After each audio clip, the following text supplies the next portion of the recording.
Sudah menjadi kebiasaan dari ustadz-ustadz Wahabi ini, sekalipun pendapatnya itu menyalahi terhadap jumhur ulama, masih saja mereka ngegas. Assalamualaikum warahmatullahi wabarakatuh. Alhamdulillahi alal in'am wa syukru lahu alal ilham. Wassalatu wassalamu ala sayyidina Muhammadin asyrafil anam wa ala alihi wa sahbihi as-sadatil a'lam, amma ba'du. Kaum muslimin dimanapun berada, semoga Allah subhanahu wa ta'ala senantiasa memberikan rahmatnya, taufiknya, hidayahnya, maufirahnya, memberikan kelancaran rezeki dan kesehatan kepada kita semua, amin Allahumma amin. Sebenarnya ini bukan barang baru lagi untuk mereka, kelompok sebelah dari ustadz-ustadz Wahabi. Mereka kan selalu mempertahankan pendapatnya sekalipun pendapat mereka minoritas. Contoh, Zainal Abidin itu mengatakan kulit babi disamak jadi suci. Kemudian Pak Yazid Jawas lebih memilih pendapatnya onani di siang hari bulan Ramadan tidak membatalkan puasa. Badrus Salam dan Khaliful Hadi itu menyatakan dengan tegas bahwa itu katanya yang paling kuat, kencing apapun bahkan kencingnya jin tidak najis. Ini adalah pendapat yang minoritas yang menabrak menyalahi jumhur ulama.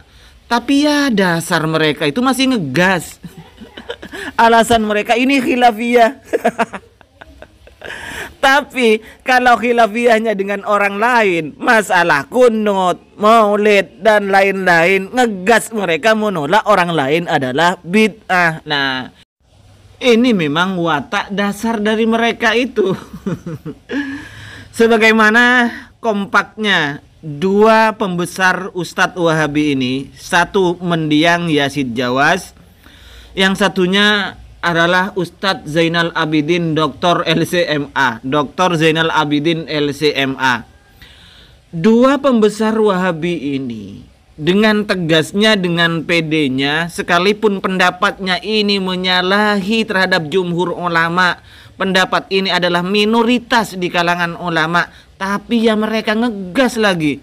Yuk kita dengarkan dulu.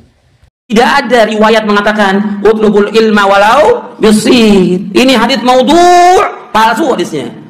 Nuntut ilmu sampai ndalakan nuntut ilmu meskipun di negeri Cina. Yang diajarkan apa orang Cina? La haula wala quwwata illa billah. Mestinya kan kita Quran dan Sunnah. Kok ke Cina ngapain? Kok belajar ke Cina? Jadi ini nggak benar. Ini udah hadis maudhu', disyarah lagi. La haula wala quwwata illa billah. Maksud dari istilah carilah ilmu sampai ke negeri Cina, ya maksudnya hadis palsu ini. Itu jadi sudah nggak usah dikembangkan. Ngapain nyari ilmu ke Cina, nggak ke Mekah, Madinah? Itu kudanya. Anehnya lebih lucu lagi, orang Mekah, Madinah suruh dia datang cari ilmu. Ilmu apa? Ilmu kungfu, ilmu sinsih. Thalabul ilmi fardhatun, itu ke Mekah, ke Madinah asasnya. Adapun hadis ini adalah hadis palsu. Ada dua poin besar yang akan saya komentari dari dua pembesar Wahabi ini. Yang pertama adalah ngegasnya mempertahankan pendapat minoritasnya yang mengatakan maudhu. Padahal yang mengatakan maudhu meletakkannya ini di dalam kitab Al-Maudhu'at, diantaranya adalah Ibnul Jauzi. Terus Ibnu Taimiyah mengatakan la sanada menurut Ibnu Taimiyah. Juga Ibnu Hibban mengatakan batil. Sedangkan jumhurul ulama menyatakan hadis ini adalah dhaif. Oke, kita bahas fatwanya Imam Ibnu Baz ya. Ketika Ibnu Baz ditanya tentang status hadis utlubul ilma walau fissin, beliau menjelaskan hadis utlubul ilma walau fissin, jumhuru ahlil ilmi bil hadis qad hakamu ala hadzal hadisi bi annahu dhaifun min jami'i turuqihi. Hadis utlubul ilma walau fissin itu jumhur ahlil ilmi mengatakan, menghukumi hadis ini bahwasanya hadis ini adalah dhaif dari semua sisi rawinya, dari semua sisi jalurnya ini adalah dhaif. Dengarkan ya, Jumhur ahli ilmi sebagaimana yang dijelaskan oleh Imam Ibnu Baz sendiri menyatakan ini dhaif. Dhaif, Pak.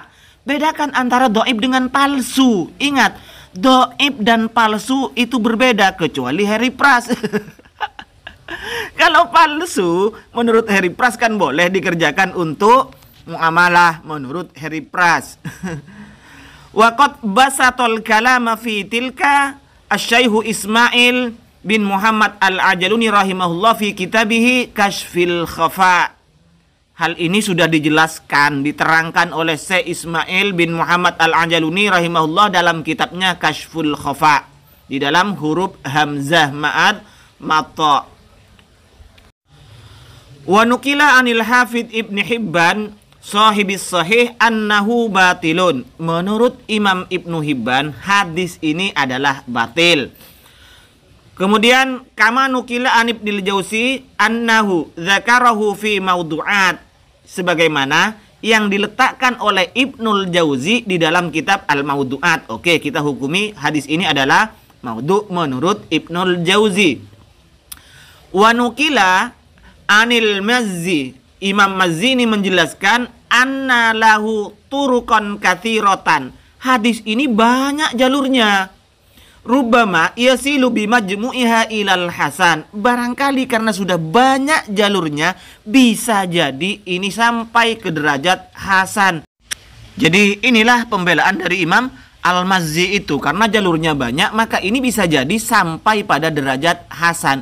Ini loh Pak, penjelasan Imam Ibnu Baz. Ulama Anda sendiri ini mengatakan bahwa ini adalah dhaif, tapi maknanya ini sahih. Selanjutnya kita ke fatwanya Syekh Muhammad Nasiruddin Albani ya. Bagaimana hukum hadis-hadis berikut ini, diantaranya adalah utlubul ilma walau fissin. Jadi Syekh Albani ini ditanya tentang beberapa kumpulan hadis di atas itu, bagaimana statusnya. As-Sa'il, penanya menanyakan, al-hadisul awwalu, hadis yang pertama Syekh, utlubul ilma walau fisin. Hadis utlubul ilma walau fisin. Jawaban Syekh Albani menyatakan Syekh dhaifun jiddan. Ini sangat dhaif sekali. Ini penjelasan Syekh Albani. Walaupun Syekh Albani menyatakan ini adalah dhaifun jiddan, tapi beliau menyatakan bahwa maknanya ini adalah sahih. Lagian begini ya Pak Zainal Abidin, Pak Doktor, kalau Pak Yazid Jawas kan sudah mendiang, sudah almarhum, tapi orang-orang Wahabi tidak boleh mengatakan almarhum ya. Mendiang Yazid Jawas. Jadi tinggal Pak Zainal Abidin. Bukan berarti Pak, kita itu disuruh belajar ke negeri Cina. Itu kan ada law Pak. Itu maksudnya kalau kita lihat di dalam kitab Faidul Qadir, itu namanya mubalaghatun fil bu'di. Mubalaghah, apa namanya itu? Jadi sekalipun jauh, tidak menjadi halangan kita untuk menuntut ilmu. Itu maksudnya Pak. Contohnya gini Pak. Ada hadis yang berbunyi begini, tasaddaqu walau bitamrin, sedekahlah kalian sekalipun sebiji kurma, dengan sebutir kurma. Bahkan dalam riwayat menyatakan walau separuh butir kurma. Masa ini kita disuruh sedekah walau separuh butir kurma Pak? Separuh butir kurma. Bukan itu maksudnya, sekalipun sedikit kita silahkan untuk bersedekah, itu maknanya. Jadi hadis utlubul ilma walau fissin, yang jumhur ulama menyatakan hadis ini adalah dhaif, ini maksudnya bukan secara hakikat kita langsung belajar ke Cina gitu Pak, tapi ini adalah mubalaghah fil bu'di. Ini maksudnya jauh, begitulah Pak. Sekalipun jauh, jangan jadi penghalang kita untuk menuntut ilmu. Itu yang dimaksud. Bukan kita disuruh belajar ke Cina, mau belajar kungfu. Contoh begini Pak. Ada satu hadis kan ya. Ada satu hadis yang menjelaskan ketika seorang suami meminta terhadap istrinya untuk melakukan hubungan badan, maka si istri tidak boleh menolak sekalipun ada di atas punggung unta. Ini bukan berarti harus diberi di atas punggung unta Pak. Jadi jangan ngegas lah Pak, jangan ngegas ya. Kalau Anda masih minoritas, apa yang Anda sampaikan itu minoritas, jangan ngegas lah. Lebih baik sampaikan semuanya terhadap jamaahmu ini. Ini menurut jumhur ulama dhaif, menurut ini maudhu, menurut ini tidak ada sanadnya, menurut ini batil, menurut ini karena ini riwayatnya jalurnya banyak. Al-Mazzi ini menyatakan ini bisa jadi sampai derajat hasan. Kan lebih indah kalau seperti itu, Pak, daripada ngegas ndak karuan seperti itu, padahal makna dari hadis ini adalah sahih, dan ini ulama Anda sendiri yang menyatakan, lu bukan kami, Pak.